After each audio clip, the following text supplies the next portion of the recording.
Hello, we are going to be reading 2 chapters each day this week, just so that we can for surely get this book done because I know we want to know what the ending is. So we'll be reading chapters 17 and 18 today, so it will be a little bit longer. But chapter 17 is called Hook, Hat, and Coffin. Now, as we're reading, continue watching, monitoring for Harvey's dragons, and also following the storyline of the quest that he is on. Great to have you back, boy, Rictus said, his smile as wide as ever. I told everyone you wouldn't be able to stay away. Nobody believed me. He's gone, they said. He's gone. But I knew better. He started to wander toward Harvey. I knew you wouldn't be satisfied with a little visit, not with so much fun still to be had. I'm hungry, Wendell whined. Help yourselves, Rictus grinned. Wendell was off at a sprint into the kitchen. Oh boy, oh boy, oh boy, he hollered. Look at all this food! Harvey didn't reply. Aren't you hungry? Rictus said, raising an eyebrow high above his spectacles. He cupped his hand behind his ear. Sounds like an empty belly to me. Where's Mrs. Griffin? Harvey said. Oh, she's around, Rictus said mischievously. She's getting old. She takes to her bed a good deal these days, so we let her down somewhere safe and sound. As he spoke, there was a mewling sound from the living room, and there at the door stood Stew Cat. Rictus scowled. Get out of here, pussy, he spat. Can't you see we're having a conversation? But Stew Cat wasn't about to be intimidated. She sauntered over to Harvey, rubbing herself against his legs. What do you want? Harvey said, going down on his haunches to stroke her. She purred loudly. Hey, that's fine and dandy, Rictus said, putting off his anger in favor of a freshly polished smile. You like the cat likes you, everybody's happy. I'm not happy, Harvey said. And why's that? I left all my presents here and I don't know where. No problem, said Rictus. I'll find them for you. Would you do that? Harvey said. Sure, kid, said Rictus, persuaded that his charm was working again. That's what we're all here for, to give you whatever your heart desires. I think maybe I left them up in my bedroom, Harvey suggested. I think I saw them up there, Rictus replied. You stay right here. I'll be back. He took himself up the stairs 2 and 3 at a time, whistling tunelessly through his teeth as he ascended. Harvey waited until he disappeared from sight, and then went to check on Wendell, letting Stew Cat slip away. Ah, now look at this, a voice said as he appeared in the kitchen door. It was Jive. He was standing at the stove, as sinewy as ever, juggling his eggs with one hand and tossing pancakes in a pan with the other. What do you fancy? He said. Sweet or savory? Nothing, Harvey said. It's all good, Wendell piped up. He was almost hidden behind a wall of filled plates. Try the apple turnovers. They're great. Harvey was sorely tempted. The buffet looked wonderfully tempting, but it was dust. He had to keep remembering that. Maybe later, he said, averting his eyes from the heaps of syrup-drenched waffles and bowls of ice cream. Where are you going?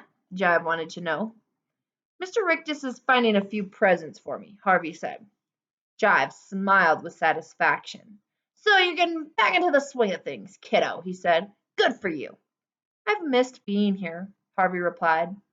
He didn't linger, just in case Jive saw the lie in his eyes, but turned and headed back into the hallway. Stew Cat was still there, staring at him. What is it? He said. The cat took off toward the stairs, then stopped and cast a backward glance. Have you something to show me? Harvey whispered. At this, the cat bounded off again. Harvey followed, expecting her to lead the way upstairs, but before she reached the bottom step, she veered off to her left and led Harvey down a narrow passage to a door he had never even noticed. He rattled the handle, but the door was locked. Turning to look for Stew Cat, he found her rubbing her arched back against the leg of a small table set nearby. On the table was a carved wooden box. In the box was a key. He went back to the door, unlocked it, and pulled it open. There was a flight of wooden steps in front of him, leading down into a darkness from which a sour, dank smell rose. He might have declined to descend had Stew Cat not hurried on past him down into the murk. Wonder what's down there.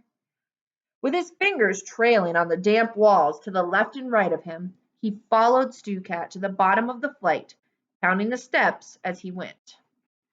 There were 52, and by the time he had descended them all, his eyes had become reasonably accustomed to the gloom. The cellar was cavernous, but empty, except for a litter of rubble and a large wooden box, which lay in the dust maybe a dozen yards from where he stood. "What is it?" he hissed to Stew Cat, knowing the creature had no way of replying, but hoping for some sign nevertheless. Stew Cat's only answer was to run across the floor and leap nimbly onto the box, where it began to claw at the wood. Harvey's curiosity was stronger than his fear, but not so much stronger that he dashed to pull off the lid. He approached as though the box were some sleeping beast, which for all he knew it was. The closer he got, the more it resembled a crude coffin. But what kind of coffin was sealed with a padlock? Was this where Karna had been laid, perhaps after the beast had dragged its wounded body back home? Was it even listening to Stew Cat's scratch on the lid, waiting for release? As he came within a yard of the casket, however, he laid eyes on a clue to its contents. An apron string left hanging out of the box by whoever had locked it. He knew of only one person in the house who wore an apron. "Mrs. Griffin," he whispered, digging his fingernails under the lid. "Mrs. Griffin, are you in there?" There was a muffled thump from inside. "I'm going to get you out," he promised, hauling on the lid as hard as he could. He didn't have the strength to break the lock. In desperation, he began to search the cellar, looking for some tool or other, and found himself 2 sizable rocks. Hefting them, he returned to the casket. "This is going to be noisy," he warned Mrs. Griffin. Then, using one stone as a kind of chisel and the other as a hammer, he assaulted the lock. Blue sparks flew as he struck at the metal, but he seemed to be making no impression until, all of a sudden, the lock gave a loud crack and fell to the ground. He paused for a moment, a feather of doubt brushing his brow. Suppose it was Karna's coffin? Then he threw the rocks aside and hauled off the lid. Who do we think is in the coffin? Next is chapter 18 called The Bitter Truth. Spooky picture there. He almost shouted out loud, seeing the terrible state that poor Mrs. Griffin was in. She was staring up at him with wild eyes, her hair pulled out in clawfuls, her face purple with bruises. A foul rag had been stuffed into her mouth. Harvey carefully removed it, and she began to speak, her voice a hoarse whisper. "Thank you, my sweet child, thank you," she said. "But oh, you shouldn't have come back. It's too dangerous here." "Who did this to you?" "Jive and Rickus." "But he ordered it, didn't he?" Harvey said, helping her up. "Don't tell me he's dead, because I know that doesn't matter. Hood's here in this house, isn't he?" "Yes," she said, holding on to him as she climbed up out of the box. "Yes, he's here, but not in the way you think." She began to weep, the tears clogging her words. "It's all right," Harvey said. "Everything's going to be all right." Her fingers went up to her face and touched the tears. I thought I'd never cry again," she said. "Look what you've done." "I'm sorry," said Harvey. "Oh, no, my sweet, don't be sorry. It's wonderful." She smiled through her tears. "You've broken his curse on me." "What curse?" "Oh, it's a long story." "I want to hear." "I was the first child who ever came to Hood's house," she said. "This was many, many years ago. I was 9 when I first walked up the front path. I'd run away from home, you see." "Why?" "My cat died, and my father refused to buy me another one. And what do you think Rictus gave me the very day I arrived?" "3 cats," said Harvey. "You know how this house works, don't you?" Harvey nodded. "It gives you whatever you think you want. And I wanted cats and a home and—" "What?" Another father. She shivered with fear, remembering the horror. I met Hood that night. At least I heard his voice. Stew Cat had come to her feet, and she paused to stoop and gather the creature in her arms. Where did you hear him? Harvey asked. In the attic on top of the house. And he said to me, if you stay here forever and ever, you'll never die. You'll grow old, but you'll live until the end of time and never weep again. And that's what you wanted? It was stupid, but yes, I did. I was afraid, you see, afraid of being put into the ground like my cat. A new wave of tears came running down her pale cheeks. I was running away from death. Straight into its house, Harvey said. Oh, no, child, Mrs. Griffin said. Hood isn't death. She wiped away her tears so as to see Harvey more clearly. Death is a natural thing. Hood isn't. I would welcome death now like a friend. I've driven away from my door. I've seen too much, my sweet. Too many seasons. Too many children. Why didn't you try to stop him? I have no power against him. All I could do was give the children who came here as much happiness as I knew how. So, how old are you? Harvey asked her. Who knows? She replied, laying her cheek against Stew Cat's fur. I grew up and old in a matter of days, and then the passage of time seemed to lose its hold on me. Sometimes I've wanted to ask one of the children, what year is it in the world outside? I can tell you. Don't, she said, putting her finger to her lips. I don't want to know how the years have flown. It would hurt too much. What do you want then? To die, she said with a little smile, to slip out of the skin and go to the stars. Is that what happens? It's what I believe, she said, but Hood won't let me die. That'll be his revenge on me for helping you to escape. He already had Blue Cat murdered for showing you the way out. Hood's going to let you go, Harvey said. I promise. I'm going to make him. She shook her head. You're so brave, my sweet, she said, but he won't let any of us go. There's such a terrible emptiness inside him. He wants to fill it with souls, but it's a pit, a bottomless pit.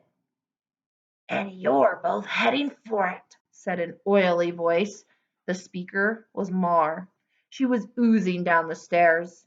We've been looking for you, up and down, she said to Harvey. You'd better come with me, child. She extended her arms in Harvey's direction.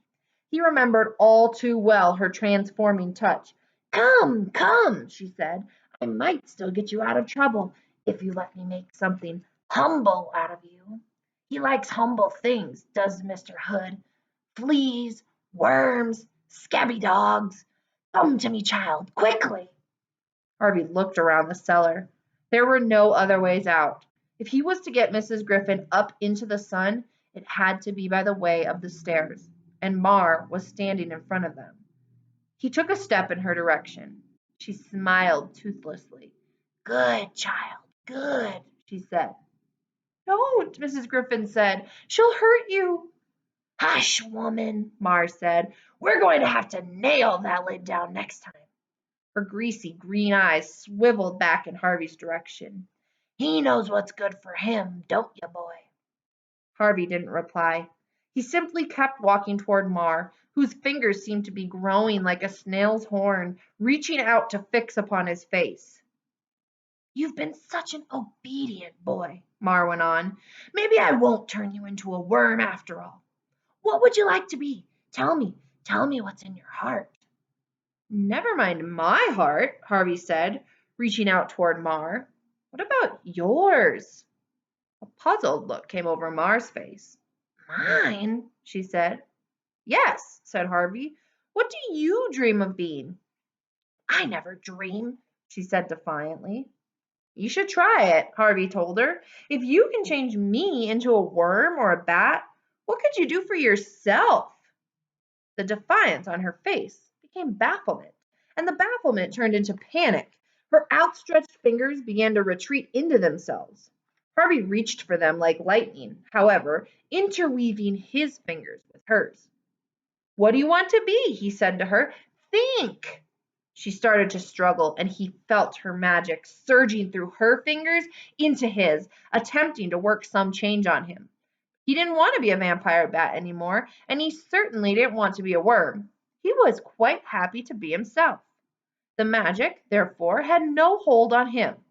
Instead, it flowed back into Mar, who began to shake as though she were being dipped in icy water. "What are you doing?" she demanded. "Tell me what's in your heart," he said, returning her invitation. "I'm not telling you," she replied, still trying to wrest her fingers free of his. But she was not used to having her victims resist her this way. Her muscles were soft and flabby.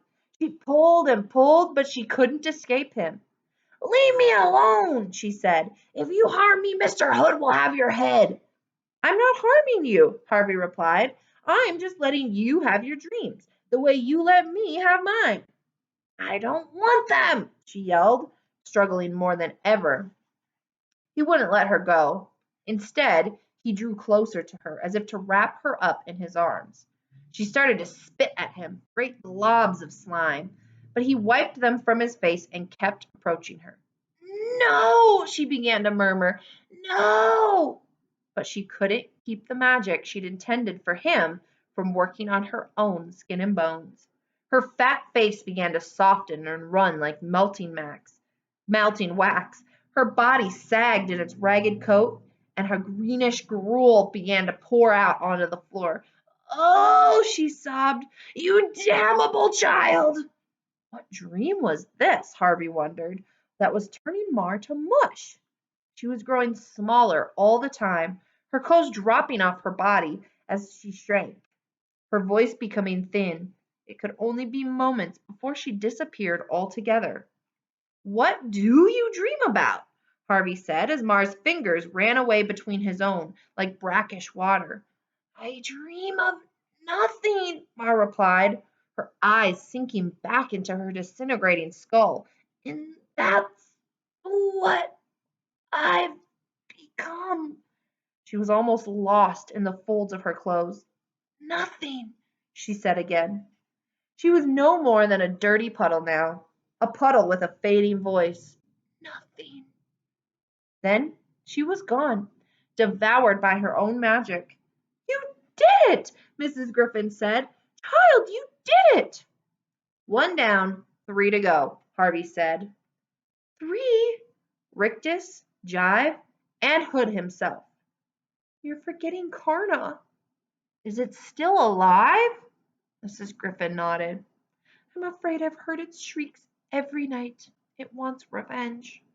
"And I want my life back," Harvey said, taking her by the arm and escorting her, still carrying Stu Cat, to the bottom of the stairs. "I'm going to get it, Mrs. Griffin. Whatever it takes, I'm going to get it." Mrs. Griffin glanced back at the heap of clothes that marked the place where Mar had vanished into thin air. "Maybe you can," she said with astonishment in her voice. "Of all the children who've come here, maybe you're the one who can beat Hood at his own game." So that's kind of, I think, a clue that Mrs. Griffin is giving there, because Harvey just beat Mar at her own game and turned her into her dream, which is nothing. What I want you to write down in Google Classroom for today is what's ironic about Harvey kind of using Mar's magic against her. So what's the irony behind that? And I'll put the definition of irony in there too. But what's so ironic about how Harvey just defeated Mar?